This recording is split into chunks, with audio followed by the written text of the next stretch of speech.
Welcome to Online Learning with me, Mom Jen, and this is a video on our lecture series in general physics.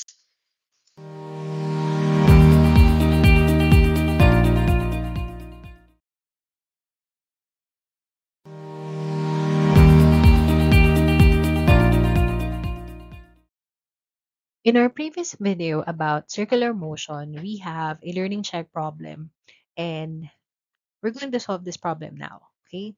So the problem states a car moves around a circular track with a radius of 120 meters. It completes 5 revolutions in 100 seconds. What is the tangential velocity of the car and what is its centripetal acceleration? So to solve the problem, let's identify now the different given values. So first we have the radius, which is 120 meters. And then we also have 5 revolutions in 100 seconds. Now, again, we're looking for the centripetal acceleration and tangential velocity. So here are the formulas that we are going to use. Okay, so to get the tangential velocity, we have V is equal to omega r, where your omega or the angular distance is simply 2 pi f multiplied to the radius. Okay, now to get the frequency, that would simply be the number of revolutions per second. Okay, so simply put this in your calculator. So you have 2 pi 5 divided by 100 seconds, and you multiply that to 120 meters. Now, to arrive at an answer of 37.7 meters per second. Now, using this value of tangential velocity, we could now compute for its centripetal acceleration. Okay? So we now have, we're going to square the entire value. So that would be 37.70 meters per second, and then we divide that with the radius, which is 120 meters. Okay? So you will see now you could cancel out the units. You'll arrive at an answer of 11.84 meters per second squared.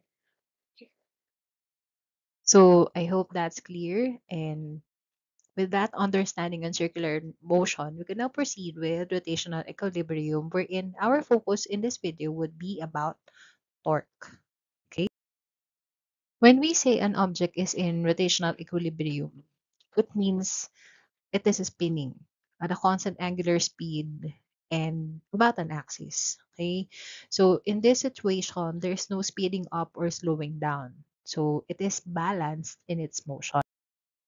Now let's talk about torque. Okay, so maybe you have heard of torque in your junior high school. So let's have a recap of what is torque. Okay, so torque is also known as the moment of force. So torque is the turning effect of a force. It's like, the rotational version of force in linear motion. Remember, a force can push or pull, but torque, it makes things rotate. Okay?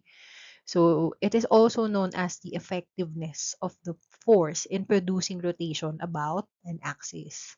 Now, when we are using torque or when we are measuring torque, the unit that we're going to use is Newton meter. Okay? As an example of what torque means and why it is important, think of an example of a door. Okay. So very good application, or this is where you could observe torque. Okay. So remember, or have you ever wondered why the doorknob is located at the far side of the hinge? Come to think of it, have you seen a doorknob placed at the middle of the door or somewhere near the hinge? You may laugh at the idea, but there's physics actually behind that. Because the farther you push from the hinge, the easier it is to rotate the door. I have here another illustration.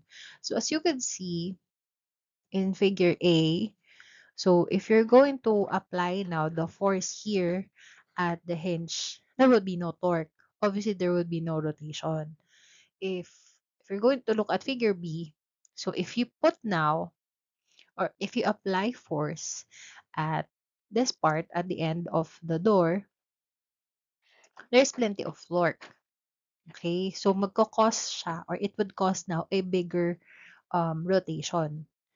If we push now or if we put force here at the middle of the door, you would have half as much torque. Okay, so the door would still rotate, but it would have half the value of the torque. Ito, ano naman to, this one, the last example, wala naman nag-a-apply ng torque dito. But for example, if the door is already open and you apply now directly at the door, at this kind of or at this angle, there would also be no torque or there would be no rotation. So the simplest formula for torque is T is equal to F multiplied to D, where F is applied force and D is the distance from the pivot or the lever arm. The lever arm is actually the perpendicular distance from the axis of rotation to the line which the force acts. So the force isn't applied straight but at an angle.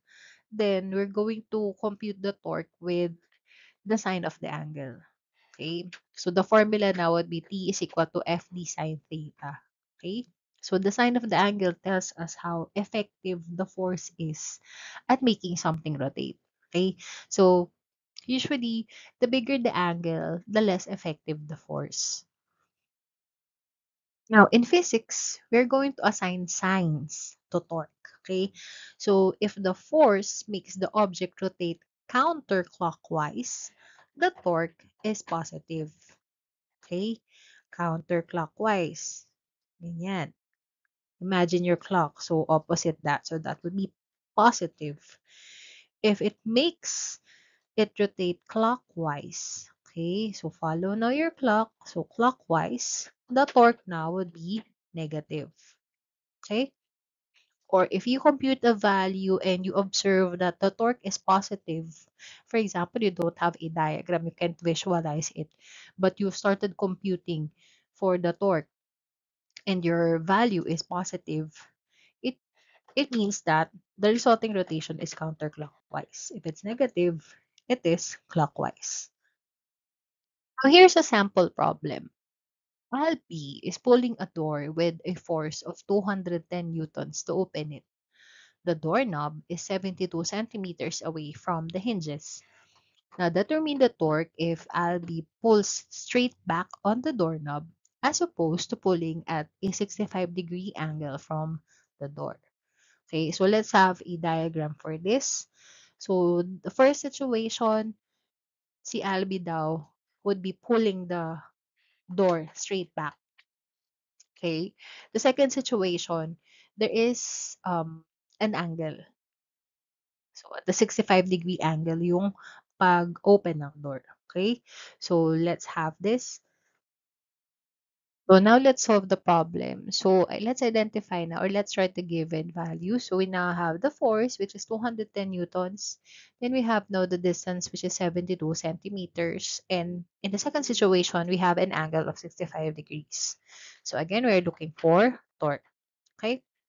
So this is our equation or formula. So let's now solve for the first torque or for the initial scenario natin. So I assigned that as T1. So we substitute now our value. So that would be 210 newtons multiplied to 0.72 meters. Now remember, the unit for torque would be Newton meter. Hence, we have to convert your 72 centimeters to point to meters. So that would be 0.72 meters. Okay? So computing this, our answer now is 151.2 Newton meters. Now, it became negative because if we're going back in our diagram, you would see that it would now, pulling the door would now cause a clockwise rotation. Okay? Now, let's solve for the second scenario. So, that would be my torque 2. We're now going to get the sine of the angle. So, that would be 210 newtons multiplied to 72.72 meters, sorry. Then, sine 65. So, I have now 137 newton meters. Now, we also indicate that it is negative kasi clockwise direction din siya. Okay? So, that would be negative 137 newton meter. So let's have another case. Okay. So here, Arjun applies a force of 300 newtons at an angle of 60 degrees to the door of the figure shown below. Okay. So you now have 2 meters from its well-oiled hinges. Okay. Now find the torque on the door, choosing the position of the hinges as the axis of rotation. Okay. So based on the diagram, can you predict now the direction of the rotation? So in this case, the rotation now would be counterclockwise. Okay? So nakita nyo naman, ito parang going up but at an angle. So it would now produce now a counterclockwise direction. Okay? So now let's solve the problem. So now let's solve the problem. So we identify now the given. So for the force, we have 300 newtons. The distance now would be 2 meters and an angle of 60 degrees. Okay, so we're looking for the torque and we're going to use now the formula FD sine theta because the force is applied at an angle. Okay, so let's substitute our value. So we have now 300 newtons multiplied to 2 meters and multiplied to sine 60. So our torque now is 519.62 Newton meters. So as we mentioned in the previous video, on the previous slide, the direction now would be counterclockwise. Now, just like we can add forces in linear motion, we can also add torques. Okay? So the net torque is simply the sum of all torques acting on an object. So if the torques cancel each other, it means the object is balanced. If not, it would have a rotation. Okay? So if the net force again is zero, they are said to be in rotational equilibrium. But if it's not zero, so the objects in the system will spin or rotate. So let's have an example. So what is the net torque acting on this given system? So I have a door and you now have different forces applied on each side. So we have force 1 is 200 newtons applied at 3 meters, while the second force is 400 newtons given at 1.5 meters away from the axis. Okay, so let's compute for the torque. So since there are no angles given, so we could now have torque 1 as 200 newtons multiplied to 3 meters. So that's 600 newton meter. Now, um, our second torque would be 400 newtons multiplied to 1.5 meters. So that would be 600 newton meters. However, its direction now would be clockwise. Okay. So yung torque 1 natin, so as you can see, it is it would produce a counterclockwise rotation. So it is positive. Okay, positive yan. The other one is, it would now give you a clockwise rotation. So pa-clockwise. So that would now be a negative. Okay, so if we're going to add the two, 600 Newton meters plus negative 600 Newton meters. So, or simply they will just cancel out. Okay, therefore, the system will not rotate. Or, if this is really a door, the door will not open. Now, here's a challenge. If we have multiple forces acting on a beam or propeller like this, how do we know which way it rotates? Okay, so by calculating the net torque here, we can predict whether the system turns clockwise, counterclockwise, or not at all. Okay, so please pause the video and challenge yourself and compute for the net torque. Now let's see if you have answered correctly. Okay, so for force 1, your torque would be 1,200 Newton meters. And it is negative because you have a clockwise rotation. Paano naging clockwise? As you can see now, the force is applied downward. So here you would have a clockwise rotation. Okay, now for force 2, sorry, force 3 muna daw. So I have here 500 newtons multiplied to 5 meters, and then you now have the angle applied or the force applied at an angle. So we have sine 50. So we have now 1,915.11 Newton meters. So this would now produce a counterclockwise rotation. Okay? So ito yan, yung ikot ng ating propeller. Okay? So it's counterclockwise. Now the other one, so we also have force applied at an angle. So that would be 600 newtons multiplied to 3 meters multiplied to sine 60. So we have an answer of 1,558.84 Newton meters. And again, this would now produce, okay, so ito yung direction. So pag ganun siya ulit. So it is also counterclockwise. Okay, so now let's add the torques. Let's get the net torque. So we have the 3. So we now have T1 plus T2 plus T3. So the final answer would be 2,273.95 Newton meters. And since it is positive, the direction would be counterclockwise. Let's now see torque in another example. So here we have a lever, a rigid rod with a pivot point called the fulcrum. By changing the position of the fulcrum, we can balance forces more easily. So an example of this lever is your seesaws. Let's now have a sample problem. So two students, Booker and Eli, are sitting on a seesaw that has a length of 15 meters. If Booker has a mass of 50 kilograms and sits directly at the end of the seesaw on the left side, where must Eli sit to balance the seesaw if it has a mass of 65 kilograms? Okay, so we're going to analyze now the diagram. So this is Booker and this is now Eli. Okay, so the question is, we're looking for the distance. Saan ba dapat umupo si Eli para balance yung seesaw? Okay, so how do we solve this problem? So we compute now for the net torque and assume that it is equal to 0. Okay? So now let's write our given value. So Booker's mass is 50 kilograms, Eli's mass is 65 kilograms. The length of the seesaw is 15 meters, and we're looking for, again, Eli's distance. Okay, so for the solution, I get the individual torque. So let's get the torque of Booker and let's get the torque of Eli. So for T1, that would be for Booker.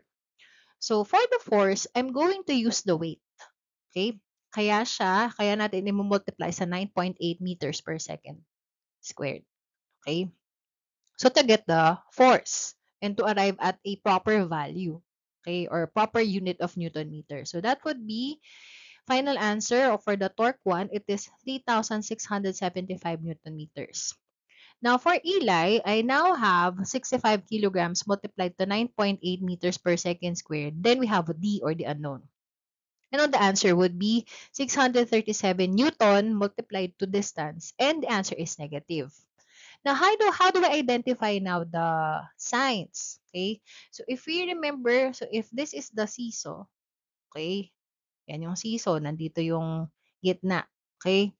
So, dito daw nakaupo si Booker.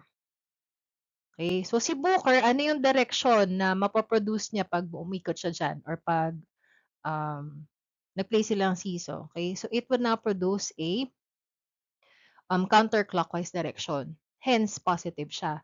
Pero, itong si Eli, so since dito siya nakaupo, Eli, yan, dito si Eli, no? So, pag nag-play siya ng seesaw, ang rotation na mapaproduce sa other side would be clockwise. Kaya siya negative. Okay? So, now let's have the solution. So, again, our net torque should be 0. And the net torque is T1 plus T2. So, we simply write now T1 plus T2 is equal to 0. So, that would be 3,675 Newton meters plus negative 637 Newton multiplied to distance is equal to 0. Now, to isolate now the distance, we're going to transpose the value and then yung 637 itatranspose natin and we divide both sides with 637. Okay, so in this case, makakancel na si Newton. So, ang matitira na lang ay yung distance and the unit na would be meter. Okay, so the answer now is 5.77 meters. Okay, so doon, so 5.77 meters from the axis, doon uupo si Eli. Okay? Now, challenge yourself. Okay, so here's another problem similar to our example. Okay, so a 4-meter long seesaw is pivoted on a fulcrum at its middle as shown. Now, two kids sit on opposite sides of the seesaw. The kid on the left mass with a mass of 30 kilograms sits on the very edge of the seesaw. How far from the fulcrum should the kid on the right with a mass of 40 kilograms sit if they want to balance the fulcrum? Now pause the video and try to solve the problem. So we'll have the same solution to our previous example. Okay, so let's have the given values. So, and we're looking for the distance where the second kid would sit. Okay, so for the solution, we now have, again, we get the weight of the kid. And take note, the distance now would be 2 meters. I actually forgot to mention this yung sa previous example natin. So, the length of the seesaw is 4 meters, so we divide it by 2. Kasi nasa other side yung kid. Okay? So, now we have now a torque 1 of 588 Newton meters. Now, for the second kid, so same pa din. It would now have a torque of negative 392 newtons and multiplied to distance. Okay? So, same lang din ang gagawin natin. 588 Newton meters plus negative 392 Newton multiplied to distance. We transpose the value, we divide to arrive at an answer of 1.5 meters. Okay, so 1.5 meters from the fulcrum or from the center, uupo si kid 2. I hope that's clear. Do you have any questions regarding our topic? Feel free to place them in our comment box. That's all for this video.